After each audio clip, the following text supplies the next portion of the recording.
Yo, what's good? You're listening to Everyday Superpower, the place where we talk about body language, relationships, human dynamics, gaming, everything in between, okay? Now, I've got two links in the description of the video. One of them will take you through to a YouTube playlist. It's my catalogue of body language where you'll learn how to read people from the head down to the toes, okay? And you'll be able to understand what they want, what they mean, and everything in between. I'm spitting bars here. Just by looking at them and their subconscious behavior, okay? Second to that, there's a Patreon link which will take you through to my Patreon there, and you'll be able to learn attraction repulsion cues by joining me and watching real life dates and assessing how they subconsciously maneuver around each other. Now, let's talk game, okay? Well, I'm going to talk the results of game, alright? I'm going to talk about when you become somewhat successful with attracting women and you start to develop a fruitful dating life, a fruitful sort of sexual reality, and you've spun your plates, so to speak, and you've sort of garnered a great result from that. It's gonna kill your productivity. It's gonna be it's gonna test your masculinity, okay? I've made a note to call this one, well, to revolve this one around the concept of having easy sex will kill your momentum and your productivity. So imagine, and I'm speaking personally here as well, there's a reason why I'm talking about this, right? Because there is a transition that happens. So imagine you as a man aren't necessarily receiving the feminine attention or the effects of your labor from the opposite sex you want. Okay, you work harder and harder, you create a bolder and better future. You start to enjoy the fruit of your endeavors, okay? You start to become better at what you do, you start to fall in to your masculine purpose, you start to create more fluently, and you start to carve the path as to which you have always wanted to walk in order to garner the attention from the woman. Now, I'm not saying it's all down to that, because self-fulfillment is very, very important, but let's be fair, men, right? Such as if I was speaking to women, from a biological hardwiring perspective, if I was to sit here and tell you, which I have done on many videos, that quite potentially the meaning of life is to survive and replicate, right? To have children and to pass on our genes. If I was to stand by that, I would say that most of our actions, aside from if we are fulfilling ourselves in actioning this, then it's the perfect life, right? But in order to self-fulfill and create massive movements and great success, a fantastic driving force is to attract the opposite sex and to result in finding a lifetime partner that you can procreate with, right? It's an underlying, unconscious driving force that exists within us. So when people talk about nofap and semen retention and stuff, I can definitely see through the eyes of those who argue that it's of benefit, because it retains that masculine urgency that we should possess. So when you start to succeed and you start to get attention from women, let's say you didn't necessarily have the same degree of attention beforehand, you weren't too good with things, or you just generally didn't have this attention given to you, this validation given to you from the opposite sex, until you hit a certain ceiling and you broke through that, right? Now you have options. Now you can start seeing people more frequently. Now the women are chasing you, right? It's completely flip turned upside down.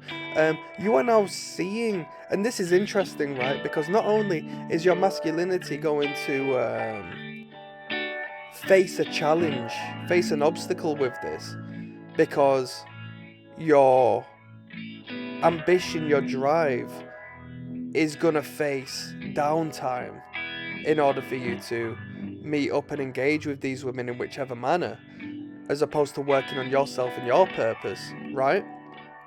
But you start to see the world through the eyes of the women who have always received this degree of attention.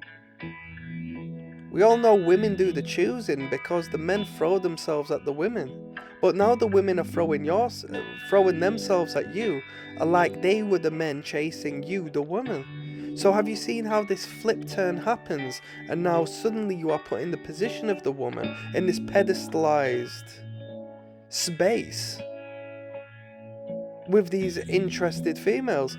Now, it's ever so easy to fall into what one may perceive as a trap by going out and dating all of these different women and bringing back home all of these different women. But each and every night you do that, you're not working. Each and every day you go out to meet, you're not working. Each and every day you go out to eat and to party and to do all of this with these women, you're not working. Now, work hard and play hard, one may argue. It's all about balance, right? But it's very easy to fall into the trap as to where you start spending all of your time catching up with what you didn't have. And I speak personally from here. That's why I'm doing this talk, because I've experienced the turning of the tides, especially as I get a little bit older, right? Because naturally speaking, the women have all of the world ahead of them when they are younger, but as they get to a certain age and their biological body clock starts to tick and they need to find someone to settle down with, urgency kicks on their behalf, such as us as men in our hornier, youthful years, where then women were looking for more mature older men.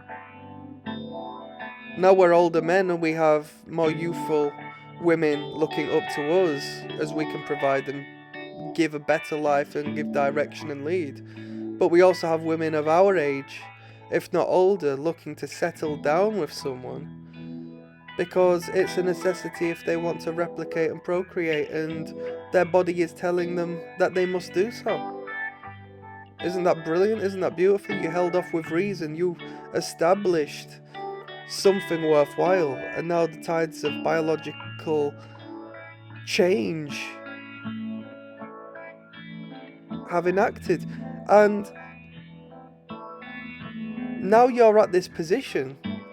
You come to a crossroads as to where you can give the women what they want and what your ego wants at the exchange of killing off the momentum you have established in your personal life, working on you and what got you this attention by the end.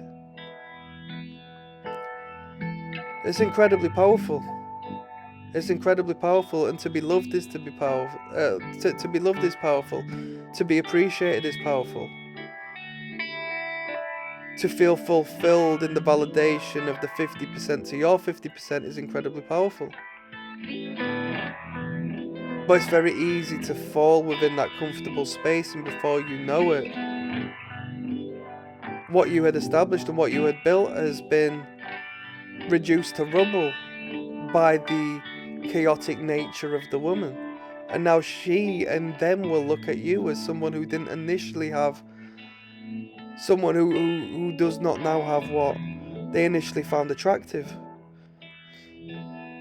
because you've sacrificed it all for pleasure, lust and instant gratification. Although it wasn't necessarily instant, you weren't an overnight sensation, so to speak. It took years of hard work. But that's not how it's perceived through the eyes of others, you know? That's some food for thought. I think it's quite interesting. I can elaborate further and we can take a few paths on this particular concept, because I would like to do so. I'm gonna leave you now. Click like and subscribe. Peace.